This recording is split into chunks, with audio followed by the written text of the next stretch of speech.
ख़वातीन में माहवारी का साइकिल 21 दिन से लेके 35 दिन तक होता है।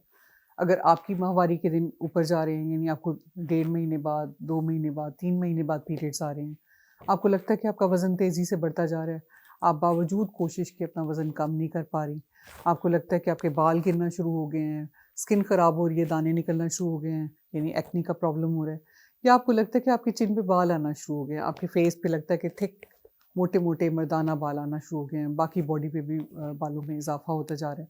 तो ये सारी अलामात हैं पॉलीसिस्टिक ओवरीज़ की।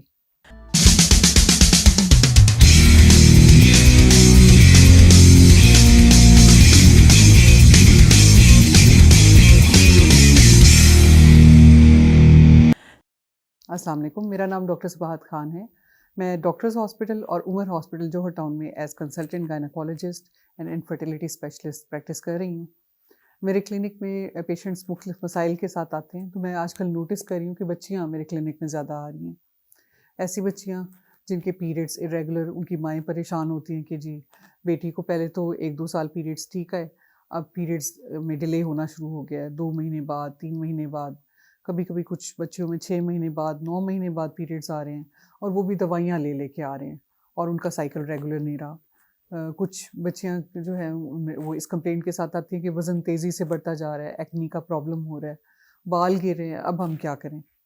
और कुछ बच्चियाँ इस चीज़ के साथ आती हैं कि वो कहती हैं कि मुँह पे बाल इतने ज़्यादा हैं कि उन्हें शेव करनी पड़ती है, उन्हें वैक्सिंग करनी पड़ती है। तो इतना तेज़ी से इज़ाफ़ा बालों में हो रहा है, तो अब हम क्या करें? ये तो अभी से हमारा मुँह मर्दाना बालों से भर गया है, तो हम क्या करें? तो वो परेशान होती हैं इन अलामात की वजह से। ये सारी अलामात हैं पॉलीसिस्टिक ओवरीज़ की। पॉलीसिस्ट आज की इस वीडियो में पॉलीसिस्टिक ओवरीज़ के बारे में मैं ये बताना चाहूँगी कि बेशक ये अलामात हैं और डायग्नोज़ हो गया, आप जब डॉक्टर के पास जाते हैं, आपका अल्ट्रासाउंड होता है, आपकी ये सारी अलामात होती हैं, आपके कुछ ब्लड टेस्ट कराए जाते हैं, उसपे पता चलता है कि जी आपको पॉलीसिस्टिक ओवरीज़ का प्रॉब्लम है। उसके बाद शुरू होता है इलाज। इलाज में जो गलतियाँ होती हैं, आज की इस वीडियो में मैं उस बारे में बात करूँगी।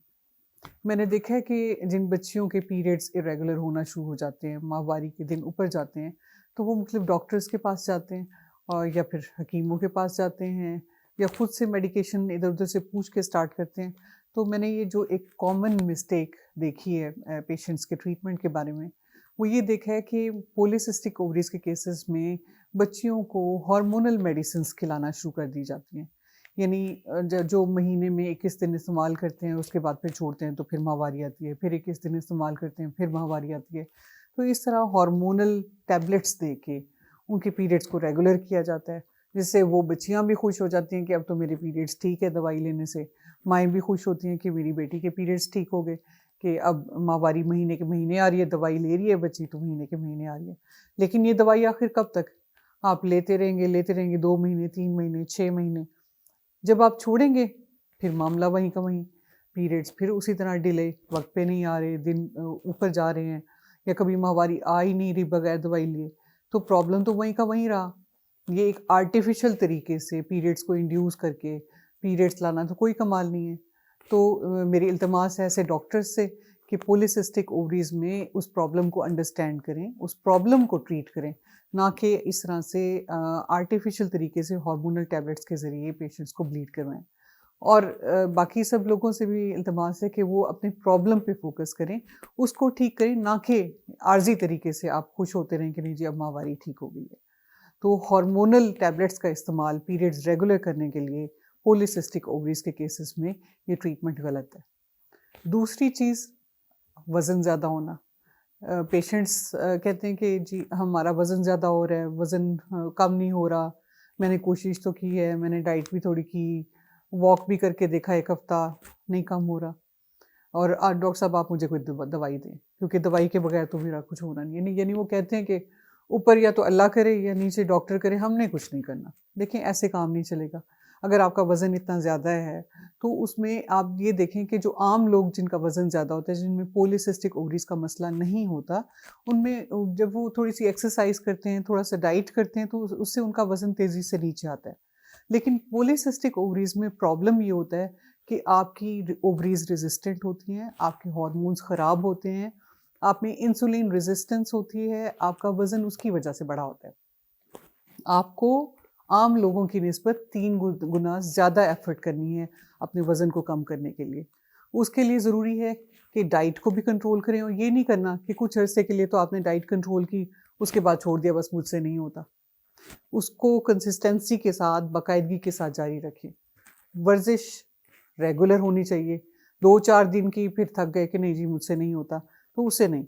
और देखिए सिर्फ़ दवाइयाँ काम नहीं करेंगी, आपके हाथ में खुद अपना ट्रीटमेंट है।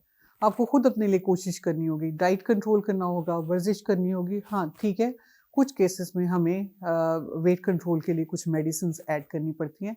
तो ये एक बड़ी गलती होती है कि जाके डॉक्टर से दवाइयाँ लिखवा लेना वज़न घटाने की और खुद कुछ ना करना।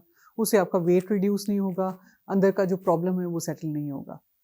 तीसरा ये ट्रीटमेंट के बच्चियों को मैंने देखा है कि जब पॉलीसिस्टिक ओवरीज़ का मामला होता है तो उनकी स्किन ख़राब होना शुरू होती है, पिंपल्स निकलना शुरू होते हैं, एक्ने का प्रॉब्लम होता है।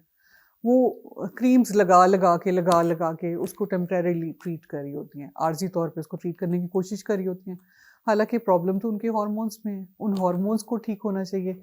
अब आर्ज़ी तौर पे ऊपर कोई लोशन, कोई क्रीम लगाएँगी, थोड़ी देर के लिए तो ठीक हो जाएगा, फिर दोबारा से ऐसे हो जाएगा क्योंकि अंदर के हार्मोन्स तो ठीक हुए ही नहीं हैं। तो आपको चाहिए कि प्रॉपर पॉलीसिस्टिक ओवरीज़ का ट्रीटमेंट कीजिए ताकि ना ही हार्मोन डिस्टर्ब हो, ना ही एक्ने का प्रॉब्लम आए। इसी तरह हेयर फॉल का कि पीआरपी कराया जा रहा होता है, महँगे-महँगे शैम्पू, ऑयल्स और पता नहीं जो लोग क्लेम कर रहे होते हैं कि जी बाल गिरना बंद, तो वो उनकी अशिया ले के इस्तेमाल की जा रही होती हैं और अंदर के हार्मोन्स ठीक नहीं किए जा रहे होते। तो देखें जब तक आपका सिस्टम प्रॉपर्ली ठीक नहीं होगा, ऊपर से आप जितनी मर्ज़ी चीज़ें लगा लें, आपकी प्रॉब्लम सॉल्व नहीं होगी। इसके अलावा मैंने देखा है कि जो ख़वातीन शादीशुदा हैं, प्रेगनेंसी करने की कोशिश कर रही होती हैं। प्रेगनेंसी करने के लिए भी गोलियाँ पे गोलियाँ, गोलियों पे गोलियाँ, गोलियाँ खाई जा रही हैं। ठीक है, आपकी अंडेदानी में बहुत से अंडे होते हैं पॉलीसिस्टिक ओवरीज़ में जिसमें से बड़े नहीं हो पा रहे होते। जब आप गोलियाँ खाते हैं उससे आपके अंडों का साइज़ तो बड़ा हो जाता है। यानी आपको अल्ट्रासाउंड पे नज़र आ जाता है कि मेरा तो एक डोमिनेंट एग बन गया, साइज़ बड़ा हो गया। लेकिन अंडों की क्वालिटी ख़राब होती है। कि जब आप उसके साथ उस अंडे के साथ हमल करने की कोशिश करते हैं, या तो वो फर्टिलाइज़ नहीं होता, हमल ठहरता ही नहीं है, या ठहरता है तो क्योंकि अंडे की क्वालिटी ख़राब थी, तो उससे बनने वाला जो बच्चा है, जिसके साथ हमल ठहरा है, उसकी क्वालिटी ख़राब है और वो मिसकैरेज पे एंड अप हो जाता है। तो इसलिए अपने पॉलीसिस्टिक ओवरीज़ के प्रॉब्लम को खुद ट्रीट कीजिए, प्रॉपर डॉक्टर से उसका ट्रीटमेंट लीजिए। इसके अलावा एक प्रॉब्लम है कि मुँह पे बाल आना शुरू हो जाते हैं पॉलीसिस्टिक ओवरीज़ में। तो उसमें मैंने देखा है कि वैक्सिंग शुरू हो जाती है, कोई प्लकिंग शुरू हो जाती है, इस तरह की चीज़ें शुरू हो जाती हैं, तो उससे आपकी बालों की रूट से और ज़्यादा मोटा बाल फिर से निकलता है। तो उसके लिए अगर ट्रीटमेंट आप करना चाहते हैं, तो बेहतर है कि लेज़र थेरेपी लेकिन साथ ही हार्मोनल ट्रीटमेंट कीजिए। पॉलीसिस्टिक ओवरीज़ को प्रॉपरली मुस्तनद डॉक्टर्स के पास जाके डायग्नोज़ कीजिए, प्रॉपर टेस्ट करवाइए। आपके डॉक्टर्स जो आपको मेडिसिन एडवाइस करते हैं, वो तो बेशक आपने लेनी है, लेकिन लाइफ़स्टाइल मॉडिफ़िकेशन आपके हाथ में है। जब तक आप अपनी नींद पूरी रात की नींद 8 घंटे की पूरी नहीं करेंगे, आप अपनी वर्ज़िश नहीं करेंगे, अपनी डाइट को कंट्रोल नहीं करेंगे, तब तक आपका प्रॉब्लम सॉल्व नहीं होगा। आप याद रखिए कि पॉलीसिस्टिक ओवरीज़ के जीन्स आपके अंदर हैं और मरते दम तक रहेंगे। अगर आप इसको कंट्रोल करेंगी, तो इसकी पेचीदगियों से बचेंगी और अगर आप कंट्रोल नहीं करेंगी और कहेंगी नहीं जी डॉक्टर के पास जाके मैंने दवाई लेनी है, तो आपका प्रॉब्लम कभी सॉल्व नहीं होगा। तो खुद अपनी ट्रीटमेंट पे तवज्जो दीजिए क्योंकि आपकी कोशिश के बगैर डॉक्टर की कोशिश भी कामयाब नहीं होगी।